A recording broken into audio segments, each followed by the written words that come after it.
إن الحمد لله نحمده ونستعينه ونستغفره ونعوذ بالله من شرور أنفسنا وسيئات أعمالنا من يهده الله فلا مضل له ومن يضلل فلا هادي له وأشهد أن لا إله إلا الله وحده لا شريك له وأشهد أن محمدا عبده ورسوله أما بعد. So last week then we began with the first narration and we had a look at the hadith that mentioned the impermissibility of adding on days at the beginning preceding Ramadan. Today then we'll start with the second narration, and that is the hadith of Abdullah ibn Umar radiyallahu anhuma قال سمعت رسول الله صلى الله عليه وسلم يقول إذا رأيتموه فصوموا وإذا رأيتموه فأفطروا فإن غم عليكم فاقدروا له. In this hadith it is mentioned that the Prophet ﷺ said, when you see it, then fast. And when you see it, then end your fasting, open the fasting, i.e. Eid. فَإِنْ غُمَّ عَلَيْكُمْ, but if it is covered up, you can't see the moon because of cloud cover, etc., فَقُدُرُوا لَهُ, then estimate it. There are other versions of this hadith as well. In one version it says, لَا تَصُومُوا حَتَّى تَرَوْا الْهِلَالِ, do not fast until you see the new moon. ظَاهِرُهُ إِيجَابُ الصَّوْمِ حين الرؤية متى وجدت ليلا أو نهارا لكنه محمول على صوم اليوم المستقبل. So the narration here, do not fast until you see the moon, clearly highlights again the obligation of fasting upon the sighting of the moon, and that the sighting of the moon is the method of determining the month of Ramadan beginning, unless of course 30 days of Sha'ban ends, then the next day has to be Ramadan anyway.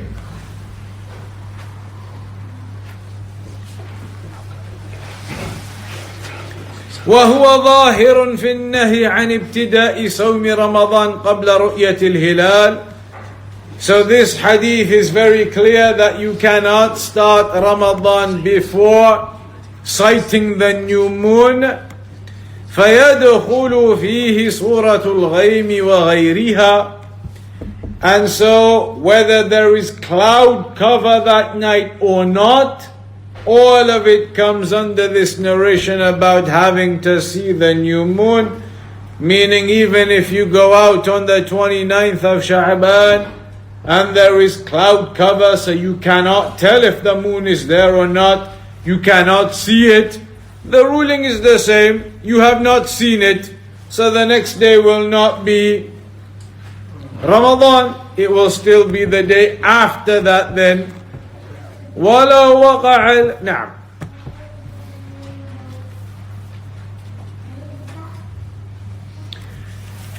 Then Al-Hafiz ibn Hajr mentions, وَلَوْ وَقَعَ الْاقْتِصَارُ عَلَى هَذِهِ الْجُمْلَةِ لَكَفَى ذَلِكَ لِمَنْ تَمَسَّكَ بِهِ لكن اللفظ الذي رواه أكثر الرواة أوقع للمخالف شبهة وهو قوله فإن غم عليكم فقدروا له. Al-Hafiz ibn Hajr says, if the beginning section of the hadith, that's all that was narrated, then that would have been crystal clear, it's done, there's no issue anywhere. When you see the moon you begin, when you don't you cannot.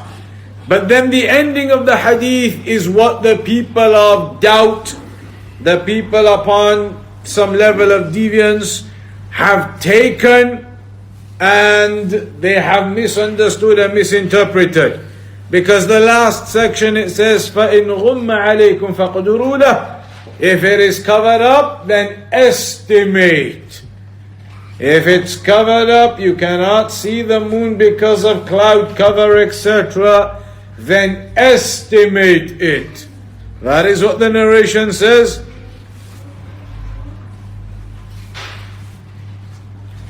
This would seem to indicate possibly that the ruling about seeing the moon is in the situation where it's clear and it can be seen. But in the situation where it's not clear, there's cloud cover, etc., then it's possibly understood from this narration that in that situation it's nothing to do with the moon, it's all about estimating. That it's separated from the ruling of the moon then. And that isn't accurate.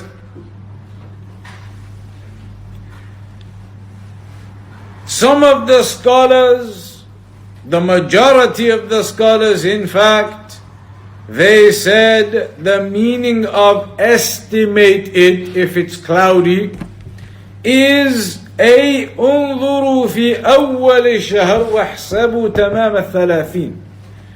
They said the meaning of this part, if it's covered in cloud and you can't tell, then estimate. They said the way to estimate is work out from the beginning of the month where you are. So in the month before Ramadan, which is the month of Sha'ban, work out when that month started and what day you're on right now, and it's gonna be basically the 29th day. That's when everybody's gonna go out looking for the new moon, on the 29th of Sha'ban, because a month Islamically is either going to be 29 days or 30 days. So right now we're in the month of Sha'ban. This month may end up as just 29 days and the next day could be 1st of Ramadan. Then again, the month of Sha'ban we're in right now may end up as 30 days and then the first day of Ramadan after that. It's either gonna be 29 or 30 because Islamic months are based upon the lunar calendar.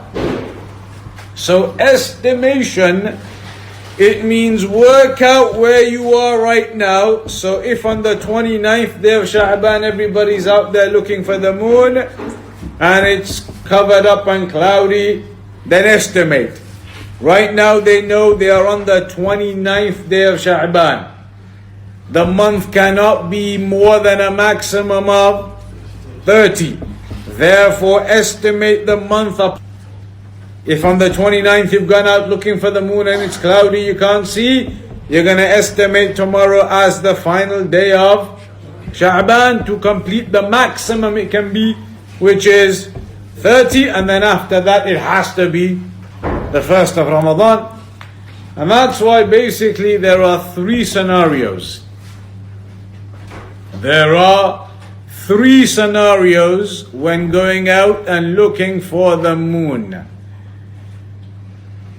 On the 29th of this month is when the Muslims are going to go out looking for the moon. So on the 29th when they go out looking for the moon, scenario one is very simply that they see the moon. And in that case, the next day simply is 1st of Ramadan and that's it. First scenario, very simple. On the 29th of Sha'ban, the new moon is sighted. They go out looking for the new moon and it is sighted, so the next day is Ramadan. Scenario 2, they go out on the 29th of Sha'ban, it's an absolute clear night. Absolute clear night. They look around everywhere, but there is definitely no new moon. So for definite they know tomorrow is still 30th of Sha'ban, absolutely clear night. They looked and they searched, clear, everything visible, and they definitely didn't spot any new moon, so they know definitely tomorrow is still the 30th of Sha'ban, and then the day after that is going to be the 1st of Ramadan. No problem in the first two scenarios so far. The third scenario is that they go out on the 29th of Sha'ban looking for the new moon, but on the 29th of Sha'ban it happens to be a very cloudy night. Cloud cover, mist and fog and dust. So when they go out on the 29th looking for the new moon, it's impossible to tell. Maybe behind all of that cover, the moon is there. Then again, maybe behind all of that, there is still no new moon yet. But they don't know, because of all of this cloud cover and everything else obstructing their vision on that night, the weather of that night. So now, conclusively, they cannot say whether the moon is out or not. So now what's going to happen for the next day?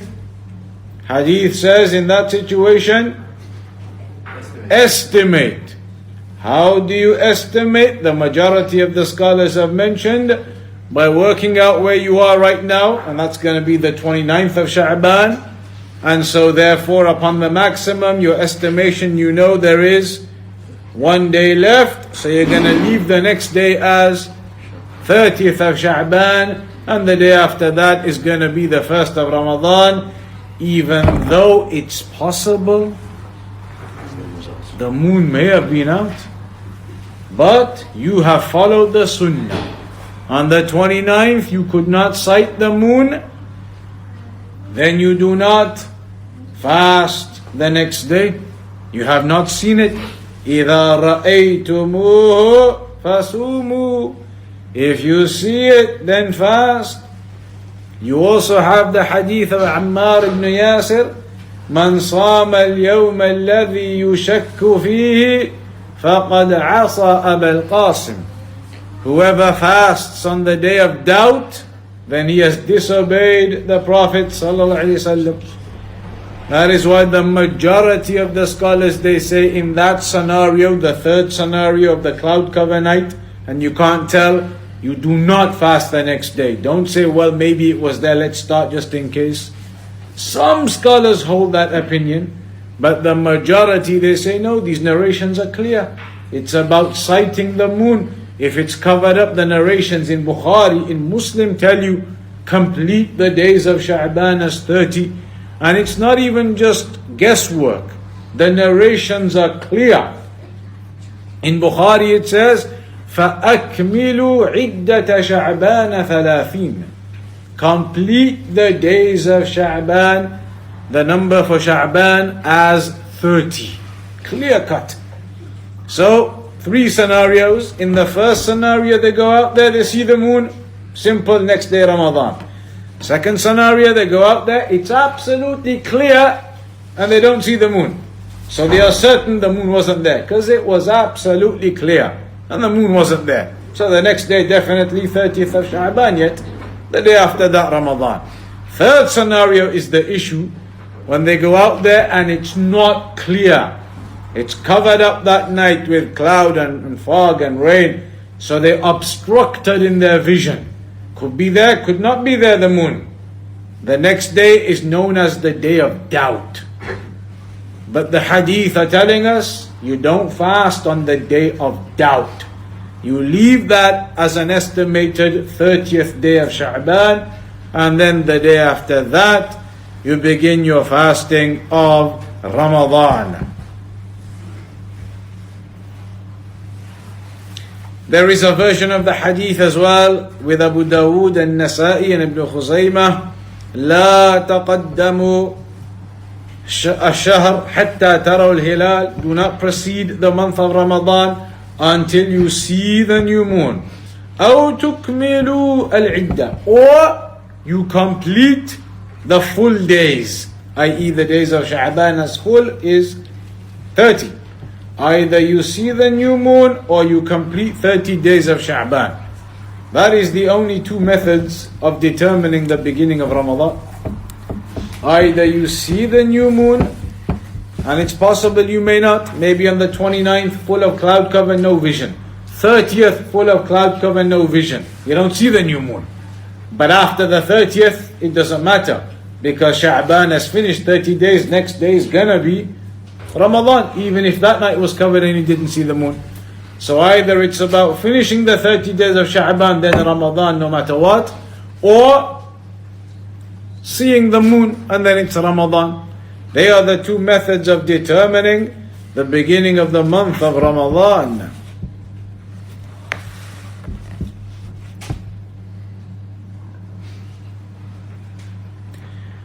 He mentions here, Al-Hafidh ibn Hajr, that there are three opinions on that topic. On the third scenario, when it's covered up, what do you do the next day? The majority of the scholars, like we said just now, say you don't fast, you leave it as the 30th of Sha'ban. But there are some opinions about it. There are some opinions about this topic. The first one is, and it's an opinion of some scholars, not the majority, that you fast on that day. There is an opinion of some scholars that you fast on that day. Second opinion, it is not permissible to fast on that day, which is now known as the day of doubt. Not permissible to fast on that day as any obligatory fast or supererogatory fast. But the only ones you can do on that day are if you have a day left to make up. So imagine now we get to the 29th of Sha'ban. Today, what is it, 7, 8, 9 Sha'ban or something? So 20 days to go roughly. 3 weeks to go to Ramadan. We get to the 29th of Sha'ban, cloud cover everywhere across the world. There is no sighting anywhere. Cloud cover everywhere, nobody could tell. So now the 30th of Sha'ban, hypothetically, is the day of doubt. There's a person who remembers he still has 1 day left to make up from last year. So he can fast on the day of doubt, because that is a fast of making up. Also, kafara. A person has some expiation to do. There are certain sins where expiation, a part of it is fasting. You could do it on that day if it's an expiation fasting. Or if it is an open nafal, we already discussed, imagine somebody always fasts on Mondays, and the day of doubt ends up on a Monday, then he could fast that as an open supererogatory. But otherwise, choosing to optionally fast on that day, no. Choosing to fast on that day as though it is a part of Ramadan or barakah of Ramadan or precaution for it being Ramadan, no. That is the second opinion. You can't fast on that day except if it is expiation or making up from last year, or if it is a nafal that is upon the habit of that person. The third opinion, it's not permissible to fast that day as an obligation day of Ramadan, thinking just in case, let's start it, in case it ends up being Ramadan. You can't fast it with the intention of it being an obligatory day of Ramadan. But there is an opinion you can fast it as an optional day. From those, the majority of the scholars, as we said, basically mention that you don't fast on that day. They will say, yes, of course, you are allowed to fast on that day if you have a day left to make up from last year. If also it is an optional fast of habit, like Mondays or Thursdays. So that second opinion is what they will mention, generally speaking.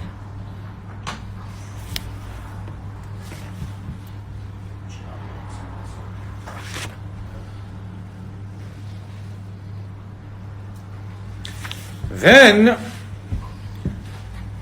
قد تمسك بتعليق الصوم بالرؤية من ذهب إلى إلزام أهل البلد برؤية أهل بلد غيرها ومن لم يذهب إلى ذلك قال لأن قوله حتى تروه خطاب لأناس مخصوصين فلا يلزم غيرهم لكنه مصروف عن ظاهره فلا يتوقف الحال على رؤية كل واحد فلا يتقيد بالبلد. Now the topic that comes up, we're talking about the month of Ramadan starting by the moon sighting. We talked about not adding on extra days at the beginning before that moon sighting. We've talked about the day of doubt and the majority, you cannot add that and start the fasting then. Then there is the issue that always comes up about this whole topic of the moon sighting. Different countries and their moon sightings. Does all of the ummah have to go off the moon sighting if a Muslim country somewhere makes the announcement? Or is every area, every country upon their own moon sighting? So Al-Hafiz ibn Hajr mentions here, اختلف العلماء في ذلك على مذاهب. That the scholars have different opinions on this topic regarding the moon sighting for an area or for multiple areas or the world, etc. The first opinion is, and there are several opinions, opinion number one, that every country goes off their own moon sighting. That is an opinion of the fuqaha. When you study books like this in fiqh, you get the opinions of all the different fuqaha, the opinions of all the different schools of thought, etc. So these are just listing out the opinions. Opinion one is that every country does their own moon sighting. And there is a hadith in Sahih Muslim from Abdullah ibn Abbas radiyallahu anhuma, which indicates that point of evidence, indicates that every area has their own sighting. نعم. The opinion after that, opinion number two, if a given country sights the moon, then that sighting is applicable and necessitated upon all other countries worldwide. One sighting is necessitated and applicable to everyone. That is opinion number two. إذا رؤيا ببلدة لزم أهل البلاد كلها وهو المشهور عند المالكية، لكن حكى ابن عبد البر الإجماع على خلافه وقال أجمعوا على أنه لا تراعى الرؤيا فيما بعد من البلاد كخراسان والأندلس. So this is an opinion that if the moon is sighted in a given country, then that applies to all the countries. Everybody has to go off that and begin their Ramadan. So the first two opinions are clearly at opposite ends. The first opinion saying every country does their own moon sighting. The second opinion saying no, when one country spots it, that applies to all the other countries to follow now. Opinion three. قال القرطبي قد قال شيوخنا إذا كانت رؤية الهلال ظاهرة قاطعة بموضع ثم نقل إلى غيرهم بشهادة اثنين لزمهم الصوم. They say if the sighting of the moon occurs clearly without a doubt, it's done, the sighting of the moon has occurred in a given place, then the news of that testimony is spread from there to other places by two trustworthy witnesses, then whomsoever that news reaches, it's upon them to accept that announcement also. So it's a bit more restricted, this one.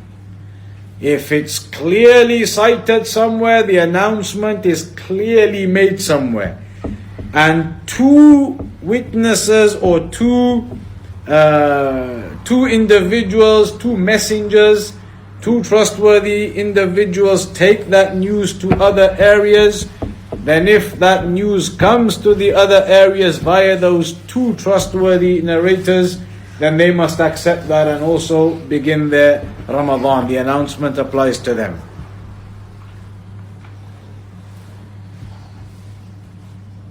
The fourth opinion: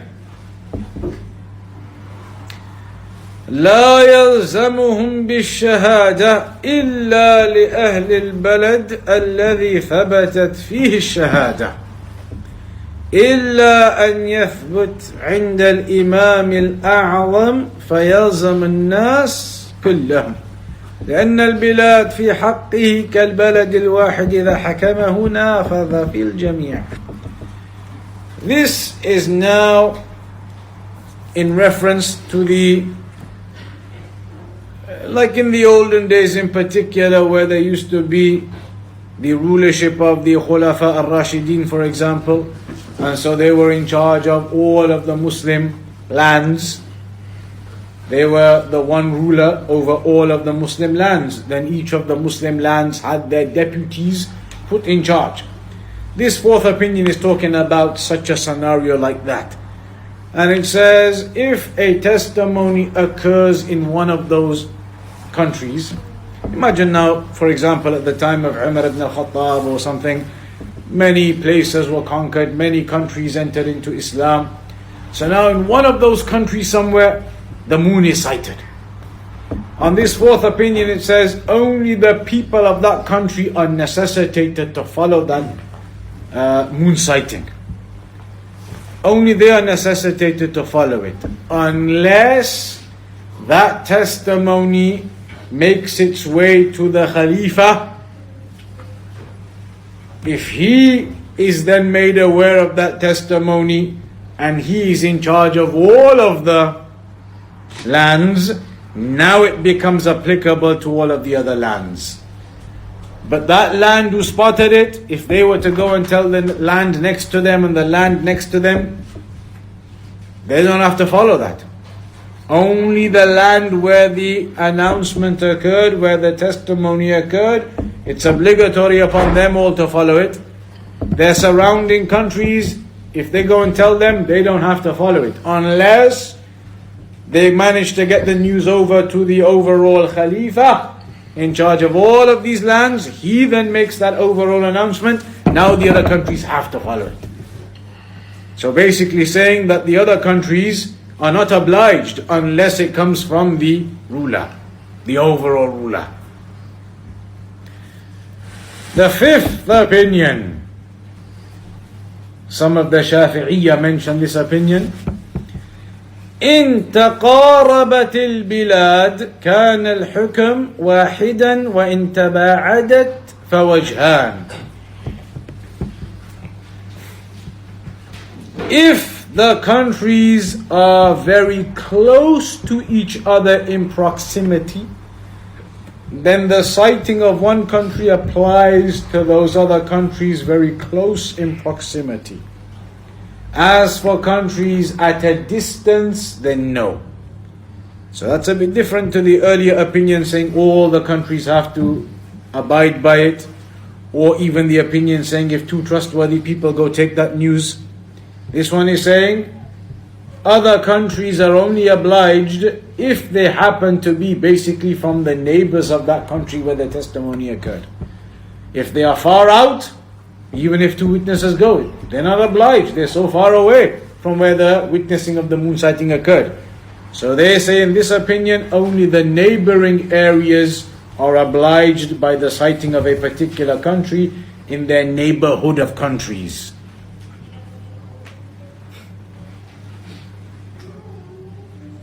All of this comes down to, as they say, ikhtilaful matali', the actual, real differences in the way that the moon appears and does not in different parts of the world. It is very possible that the new moon appears in one side of the world on the 29th and doesn't appear on the other side of the world on the 29th. It's only visible on the other side on the 30th. That can occur. There are differences in the moon, the way the moon arises, the new moon arises across different areas. That does occur. As a consequence of that occurring, you have these opinions which allow other countries to not be obliged by the one overall sighting. Yes, we saw in the first opinion it said, one sighting, everybody is obliged. But many of these other opinions are putting restrictions down. If there are witnesses, if the Khalifa is told about it, if this, if they are neighbors, indicating that there is a lot of leeway for other countries not to be obliged by the overall sighting of one country. But that is the difference which does exist. It is the difference that does exist. And it is legitimate to say that you follow the moon sighting wherever it occurs. That is a legitimate opinion of the scholars. A country in the world makes the announcement they've had a testimony of the new moon. Then you can follow that upon the opinion that the testimony is sufficient for us, even if you're miles away, your country where you are. You can follow that upon this opinion. The moon sighting has occurred, you can begin your Ramadan upon that. Upon the opinion that a moon sighting wherever it occurs is applicable to the ummah everywhere. But then again, the second opinion, that it's much more localized. It's not a case of any moon sighting anywhere applies to you.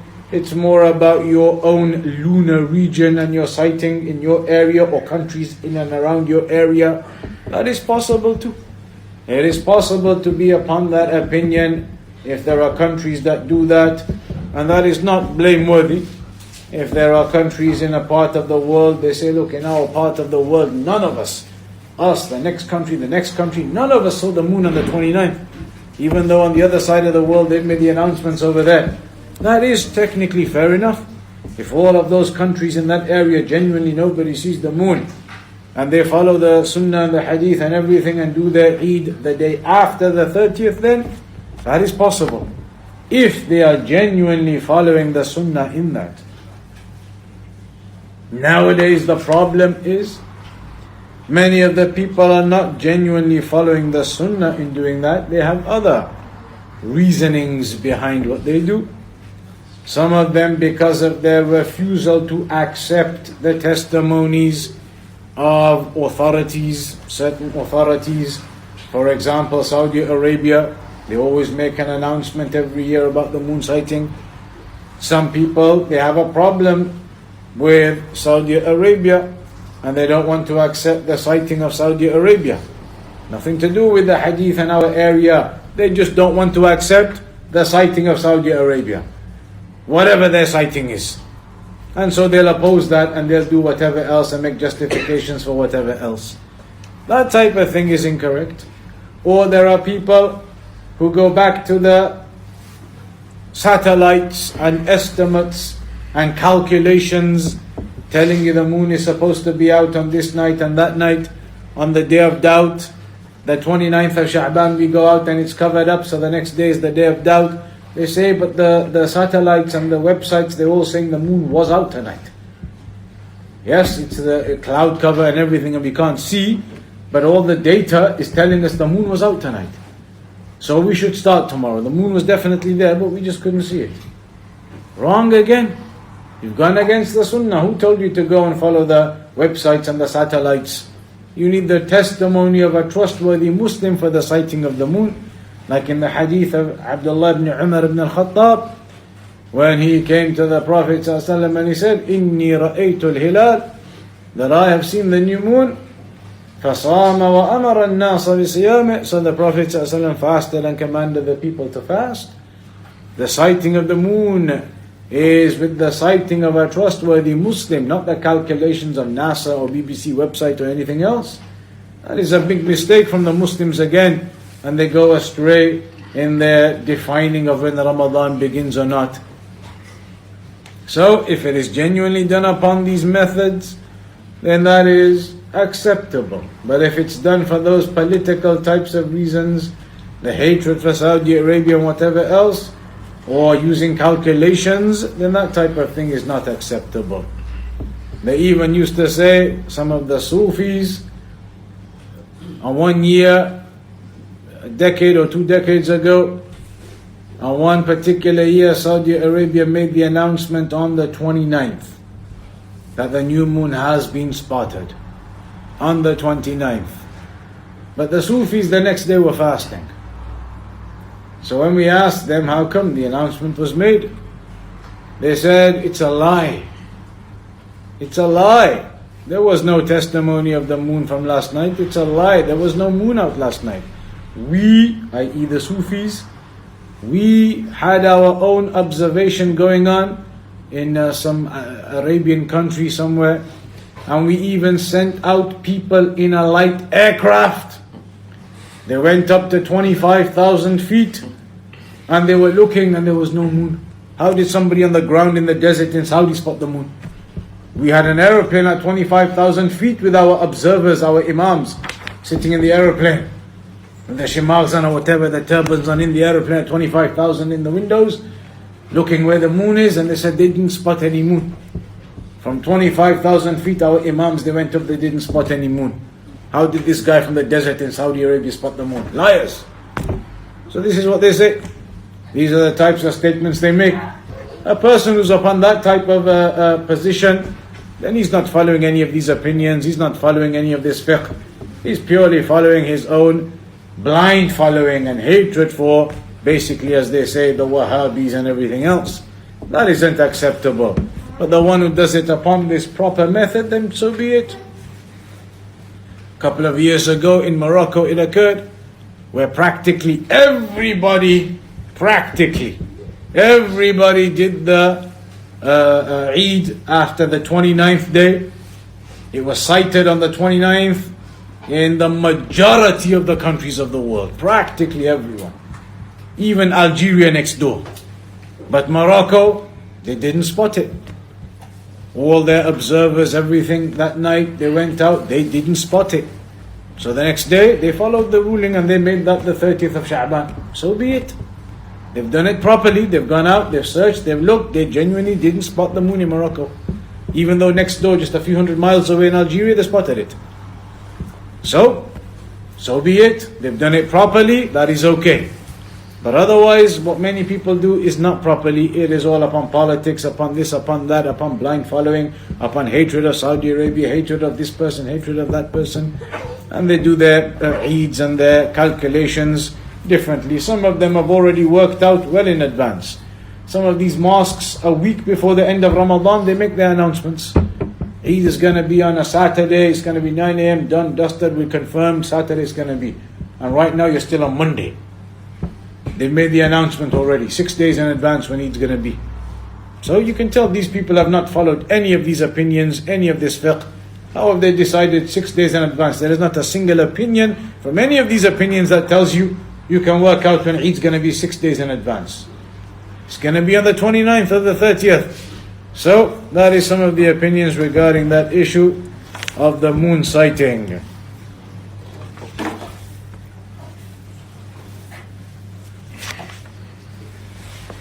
Then after that, hadith of Anas ibn Malik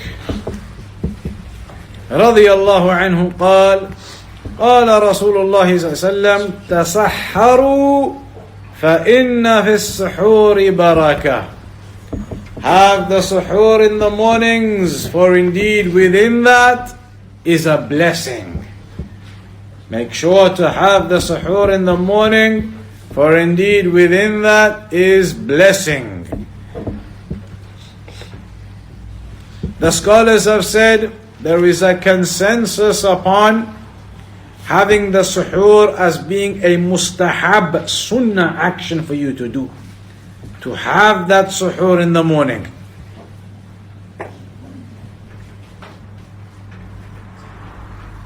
It is not an obligation, meaning you're not a sinner if you miss it, but it is by agreement of the scholars a sunnah mustahab that you should implement and have the suhoor in the morning.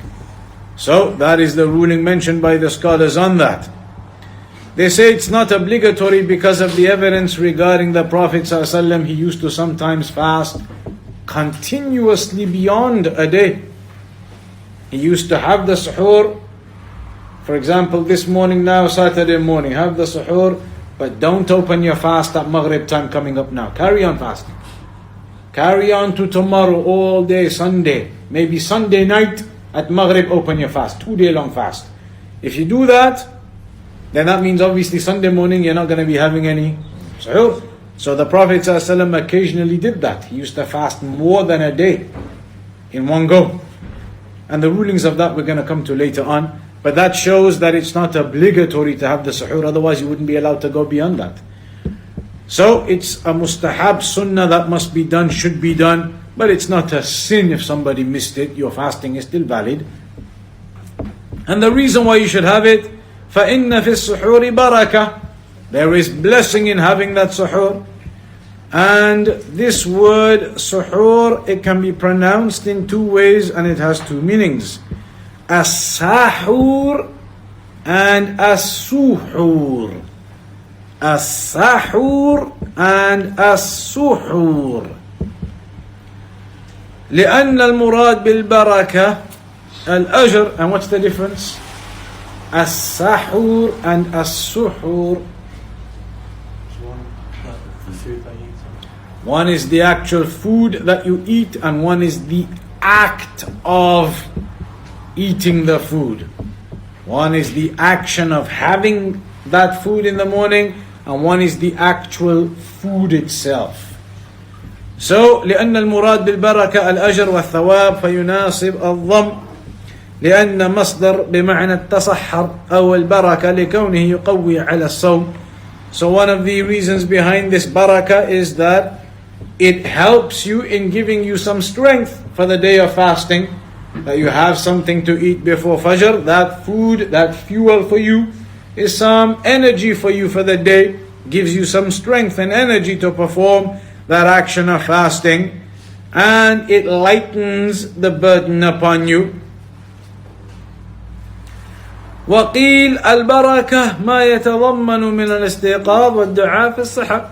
And they say that the barakah is not just in the food that gives you energy then for your fasting for the day, but the barakah is in that time in the morning, early before Fajr, you get up and you make dua, etc., and you prepare yourself for Fajr. There's barakah in that time generally. So that is mentioned as well. But the most accurate here is regarding the barakah in having the food itself. Barakah in that because then it gives you energy for the day. And also the scholars have mentioned in a hadith, it says that you should have the suhoor because it is in opposition to the Jews. When they used to fast without any suhoor. So oppose their method. Have the suhoor in the morning when fasting. So Al-Hafidh Ibn Hajr says وَمِمَّا يُعَلَّلُ بِهِ استحباب السحور المخالفة لأهل الكتاب لأنه ممتنع عندهم. So with the people of the book it was prohibited to have any suhoor. So we oppose them and we have the suhoor. وقال أيضا وقع للمتصوفة في مسألة السحور كلام من جهة اعتبار حكم الصوم وهي كسر شهوة البطن والفرج والسحور قد يباين ذلك. And then they give some explanation about the Sufiyyah and some of their explanations about the suhoor, but that is from their deviance. It's not correct saying that the suhoor, if you don't have it, then it gives you that hunger which takes away your desire more. But of course we know that you have that suhoor and that it gives you energy for the day and it is blessed and gives you barakah in your ability to perform the fasting for that day. In one narration it says تَسَحَّرُوا وَلَوْ بِلُقْمَةٍ. Have the suhoor even if it is just a bite. And that's why Shaykh Al-Fawzan Hafidhahullah Ta'ala mentioned in the morning you should have the suhoor, implementing this sunnah, to implement this sunnah, and also to oppose Ahlul Kitab, to get the barakah. So even if you don't feel like eating at that time, you should have a bite or two of something, a drink of something, so that you have had a suhoor. Even if you don't feel like eating properly, a tiny bite of something, a tiny drink of something, to have implemented the sunnah of having the suhoor. And he says it's a great mistake what the people they do when they stay up late in Ramadan and end up falling asleep just before suhoor time, an hour and a half, and then they don't wake up, maybe even till after the Fajr prayer, miss the suhoor, miss the Fajr. That is incorrect and clearly in opposition to the sunnah, and you're missing the obligation of the Fajr. So that is a mistake from the people. Also, as Shaykh Al-Fawzan mentioned, it is a mistake from the people to have the suhoor early. Meaning, for example, after Taraweeh, 12 o'clock, 1 o'clock these days in the UK, for you to have a big meal and that's it, go to sleep.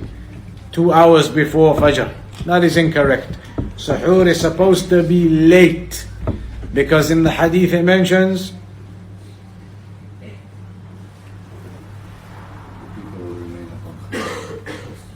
لا تزال الأمة على الخير. The Ummah will remain upon goodness by delay, if they delay the suhoor.